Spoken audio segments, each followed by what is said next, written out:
Back to basic. Hi everyone, welcome back to my channel. জানি অনেকদিন blog দিতে পারিনি, মারাত্মক লেভেলের শরীর খারাপ ছিল, ফুড পয়জন হয়ে গেছিলো, কিচ্ছু খেতে পাচ্ছি না এখনও টিল নাও। কিন্তু যতই শরীর খারাপ থাকুক কিছু অভ্যেস না পাল্টানো যায় না। এই যে সকালবেলা প্রজাপতি বিস্কুট দিয়ে চা, আগে র চা খেতাম, তো ডাক্তার বলেছিল সামান্য একটু দুধ মিশিয়ে খাওয়া যায়, তো এই দুধ চা। তারপরে খেয়ে নিয়েছিলাম জল মুড়ি। তারপরে বাড়িতে এনেছিল চিকেন। এবার আমি তো আর ওই মশলা দেওয়া চিকেন খেতে পারবো না, তাই আমি না একটু চিকেন স্যালাড বানাচ্ছিলাম। কিন্তু বেসিক চিকেন স্যালাড দিয়ে আবার ভাত খাওয়া যায় না, তাই এটা একটু আমি ইউটিউবে দেখেছিলাম ত্রিপুরি স্টাইল চিকেন, তো এটাকেই বানানোর চেষ্টা করছিলাম। যখন বানাচ্ছিলাম তখন অবধি জানতাম না কেমন হবে খেতে, কিন্তু ট্রাস্ট মি গাইজ, যারা মানে ওই একঘেয়ে চিকেন স্যালাড খেতে খেতে বোর হয়ে গেছো, তারা এরকমভাবে চিকেন স্যালাড একবার বানিয়ে খেয়ে দেখো, ভাতের সাথে ভীষণ ভালো লাগে।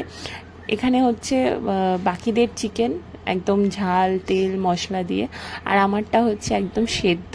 আমি এদিকে আমার দেখো চিকেনগুলো সেদ্ধ হয়ে গেছে, জলের মধ্যে চিকেনগুলোকে দিয়ে কাঁচা লঙ্কা দিয়ে দিয়েছিলাম আর আদা কুচি দিয়ে দিয়েছিলাম। তারপরে শুকনো কড়াইতে একটু রসুন আর কাঁচা লঙ্কা দিয়েছিলাম, যেহেতু ঝাল ঝাল কিচ্ছু খাচ্ছি না, সেদ্ধ ভাত খাচ্ছি, তাই বেসিক্যালি একটু ঝাল না হলে না ভালো লাগে না।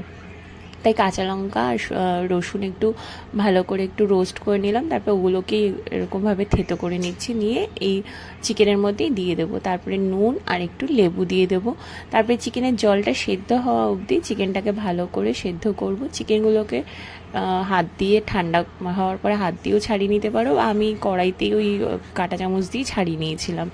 তারপরে আরেকটু ঢেকে পুরো জলটা মরা অবধি এটাকে শুকোবো, মিডিয়াম টু লো আঁচেই রেখেছিলাম। তারপরে ওপর থেকে দিয়ে দিয়েছিলাম একটু কাঁচা পেঁয়াজ। ভিডিওটাতে দেখেছিলাম শুধু কাঁচা পেঁয়াজ অ্যাড করেছিলাম, আমি একটু টমেটো অ্যাড করেছিলাম, খেতে কিন্তু ভীষণ ভালো হয়েছিল। মানে এইরকম রুগীর পথ্য হিসাবে কিন্তু বেশ ভালো খেতে।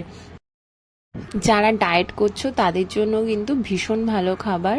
শুধু ডায়েট কেন, বয়স্করাও এটা খেতে পারবে, কারণ এখানে একদম তেল নেই, ঝাল নেই, মশলা নেই, কিন্তু খেতে খুব ভালো হয়েছে। যাই হোক, তারপরে একদম শুকনো শুকনো করে নামানোর আগে ধনেপাতাও দিতে পারো, গোলমরিচের গুঁড়ো দিতে পারো। আমার কাছে ধনেপাতা ছিল না, আমি গোলমরিচের গুঁড়ো দিয়েছিলাম, দিয়ে নামিয়ে রেখে দিয়েছিলাম। তারপর ভাতের সঙ্গে গরম গরম সার্ভ করেছিলাম, ভীষণ ভালো লাগছিলো খেতে। তারপরে এই দেখো কত মাছ, ডোডোর সাথে একটু পার্কে এসেছিলাম বিকেলবেলা, এখানে একটা পুকুরের সামনে বসেছিলাম, মাছগুলোকেও একটু বিস্কুট খাওয়ালাম। তারপরে ডোডো ওখানে একটা ক্যাফে থেকে খেলো একটু চিকেন পপকর্ন, আর পীযূষ অর্ডার দিয়েছিল ফিশ ফিঙ্গার, আমি খেলাম ফ্রেঞ্চ ফ্রাইগুলো। বাকিগুলো খাওয়ার আর সাহস দেখালাম না। তারপরে বাড়ি ফিরলাম। তো আজকে ব্লগটা এই অবধি, ভালো লাগলে একটু চ্যানেলটাকে সাবস্ক্রাইব করে নিও। টাটা।